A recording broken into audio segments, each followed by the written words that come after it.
Hai Sobat Genvest, kita ketemu lagi di podcast Berani Berinvestasi bersama CGS International Sekuritas Indonesia. Kali ini kita akan ngobrol bareng salah satu analis ya, yang cover sektor properti, yaitu ada Joanne Ong. Halo. Hai, apa kabar? Baik. Lagi peak gak kerjaannya? Lagi, lumayan. Oh, lumayan. Oke. Tapi lagi lumayan santai sih, kan udah gak ada result ya sekarang. Oke, kita mau bahas sektor properti nih Jo. Iya. Jadi pertengahan Agustus ya, itu sektor properti itu sempat lumayan menguat nih. Dan memang ini juga sejalan juga ya dengan BI baru pangkas suku bunga. Dan di samping itu juga PPN DTP yang 100% ini kayaknya dilanjutin lagi kan ya? Iya, sampai akhir tahun 100%. Iya, jadi ini kan jadi sentimen yang cukup positif ya. Kira-kira kalau untuk dampaknya nih ke properti yang residensial, ini gimana nih? Untuk insentif properti sendiri tentunya kita percaya itu akan stimulate demand buat mendukung penjualan marketing sales terutama di second half 2025. Mungkin kita mundur sedikit lihat first half 25-nya gimana. Nah, buat hasil first half 25 yang membukukan pre-sales proporsinya paling besar itu ada di Pakuwon. Sekitar 75% dari pre-sales first half 25 itu terkait penjualan VAT insentif. Yang kedua impact-nya, yang kedua lumayan besar adalah Sumarekon sekitar 75%, diikutin Ciputra dan BSD di sekitar 30% dan 16% untuk BSD. Tapi kan ini apa yang terjadi di first half. Buat lihat second half-nya gimana, itu nanti tergantung dengan inventory yang dimiliki masing-masing property developer ini. Karena kan untuk bisa mendapatkan insentif ini, maka property developer ini harus udah handover di maksimal akhir tahun 2025. Nah, untuk jumlah inventory-nya sekarang yang punya paling besar adalah Ciputra. Di sekitar 1,5 sampai 2 triliun. Keduanya ada Pakuwon di 1,6 triliun. Lalu ada BSD. BSD itu 1 sampai 1,5 triliun.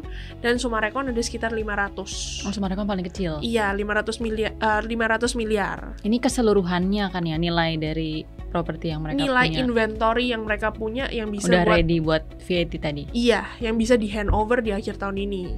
Tapi kalau misal dibahas maksudnya lebih detail lagi, kan ini kan insentif properti ada price cap-nya ya, price ceiling-nya di maksimal buat 2 billion itu gratis, tapi 2-5 masih bisa dapat, cuman gratisnya cuma sampai 2 miliar ini. Kalau ngomongin harga, yang punya harga yang paling masuk ini sebenarnya Ciputra dan Pakuwon. Sekitar 80% dari produk mereka itu masuk di kategori di bawah 5 miliar rupiah buat per produk.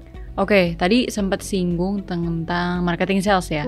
Nah, mungkin untuk yang first half 2025 nih, untuk dari yang terbarunya, untuk dari sisi kayak update-nya nih, dari tadi kan mungkin yang khusus VAT aja. Nah, ini kalau overall-nya gimana nih kira-kira? Untuk overall pre-sales di first half 25, hasilnya itu agak mix. Di mana Sumarekon ini yang paling bagus hasilnya, above our expectation, above consensus. Kalau buat BSD dan Ciputra itu mereka inline, Pakuwon itu sedikit below karena mungkin kalau Pakuwon itu belum ada produk baru untuk tahun ini, apalagi dari sisi apartemen. Nah, buat second half 25-nya nanti gimana itu tergantung sama produk-produk baru. Nah, kemarin kita sempat ngobrol-ngobrol dengan these property developers. Untuk Sumarekon dan BSD itu mereka udah siapin beberapa launching cluster baru, termasuk Ciputra juga. Tapi itu berarti nggak mungkin handover tahun ini kan ya? Nah, itu kita kurang jelas sih, soalnya kan proses pembangunan itu kalau mau paling cepat-cepatnya sih bisa kurang dari 1 tahun, cuman ya kalau baru produk launching tahun ini mungkin kayak nggak keburu ya, lihat tahun depan sih. Biasanya butuh 2 tahun sih, soalnya dari kayak pembukuan dari marketing sales sampai jadi kayak accounting sales gitu. 2 tahun kurang lebih ya proses pembangunannya. Jadi kayaknya beberapa waktu lalu ini kayak tim research JSI baru visit ya ke kawasan industri Kendal nih. Nah, kira-kira kalau dari segmen yang industrial gini nih, dari kawasan industri ada yang positif nggak? Kalau kawasan industri Kendal ini part dari Jababeka atau kode sahamnya itu KIJA. Kendal ini sangat menarik. Kenapa? Karena dia itu kayak menarik banyak investor asing, utamanya dari Cina. Lebih dari 50% penjualan tanah mereka secara total ya, ini yang di Kendal itu ke investor-investor dari Cina. Itu sangat besar. Land bank mereka untuk fase 1 itu ada di 1.000 hektar. Sekarang sisa sekitar 300 hektar itu gross. Wow. Dan mereka akan sedang melihat untuk pengembangan ke fase 2-nya bagaimana gitu. Itu yang menjadi kayak katalis pertumbuhan berikutnya. Yang bikin Kendal menarik ini kenapa? Karena pertama lokasinya itu nggak jauh dari Semarang. Untuk pergi ke pelabuhan Tanjung Emas itu sekitar 25 kilo, dan dari kota Semarang juga nggak jauh. Dan kawasan industri Kendal ini juga kawasan ekonomi khusus. Oh, banyak benefit ya berarti? Iya, ada benefit tax insentifnya gitu. Oke. Dan waktu kita visit ke sana, kita melihat ekosistem, maksudnya Chinese community yang ada di sana itu juga udah well established. Oh. Jadi maksudnya mereka mungkin sudah bisa membaur gitu dengan warga-warga lokal sekitar Kendal sana. Oke, jadi emang cukup menarik sebenarnya ya. Menarik. Tapi berarti ada satu saham tadi yang disebut Kija ya? Kija, itu pemiliknya. Nah, kalau Kendal sendiri itu JV soalnya 51% Kija, 49 itu Sembcorp. Sembcorp ada perusahaan yang di Singapura. Oke, itu untuk yang dari industrial update-nya. Iya. Nah, mungkin kalau kita ngelihat beberapa minggu lalu ya, itu sempat ada aksi protes lah ya, yang cukup gede nih. Kira-kira ini kan sebenarnya bikin banyak aktivitas terhambat, banyak yang WFH juga. Ibaratnya aktivitas bisnis ya lumayan terhambat ya. Nah, kira-kira ini kayak properti pengelola mall, ini gimana nih? Oke, buat properti pengelola mall utamanya yang di daerah Greater Jakarta itu kan ada Pakuwon dan ada Sumarekon. Traffic mereka untuk pengaruh ke keuangan mereka mungkin belum bisa kelihatan, atau mungkin bahkan nggak terlalu kelihatan karena aksi protesnya ini kan cuma berlangsung beberapa hari ya. Jadi dari sisi tenan buat minta diskon gitu, maksudnya sebagai tenan kan pasti mau diskon dong buat harga sewa di mallnya.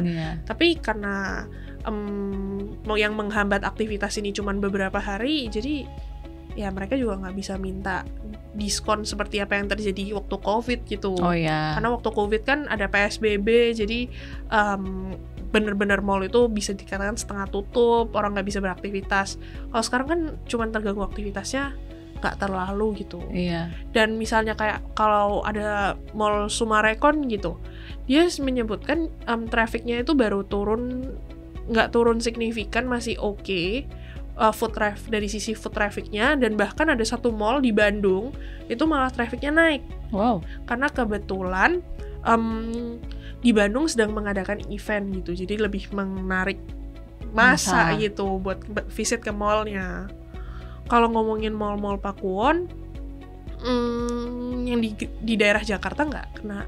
Nggak ada penutupan operasional atau gimana, cuman mall di Jogja dan Surabaya ada satu hari yang dia bukanya nggak dari jam 10 sampai jam 10 gitu. Jam operasionalnya disesuaikan. Oke, jadi emang harapannya, syukurnya emang cuma beberapa hari ya. Jadi emang nggak dampak signifikan kepada pengelola mallnya. Iya, dan kan itu juga sebelum long weekend kan kejadiannya. Jadi waktu long weekend udah bisa beroperasional lagi. Nah mungkin kalau dari properti kita mau tanya juga terkait dengan rekomendasinya gimana nih? Karena tadi ada cukup banyak yang disebutin. Kalau rekomendasi, kita suka sih sebenarnya sama sektor properti, apalagi dengan adanya pemangkasan suku bunga gitu ya. Topik mungkin ya Ciputra, Sumarekon, Pakuwon, itu kita suka sih. Boleh disebutin nggak? Target price-nya. Buat Ciputra mungkin kita target price-nya di 1.180. Buat Sumarekon target price-nya di 505.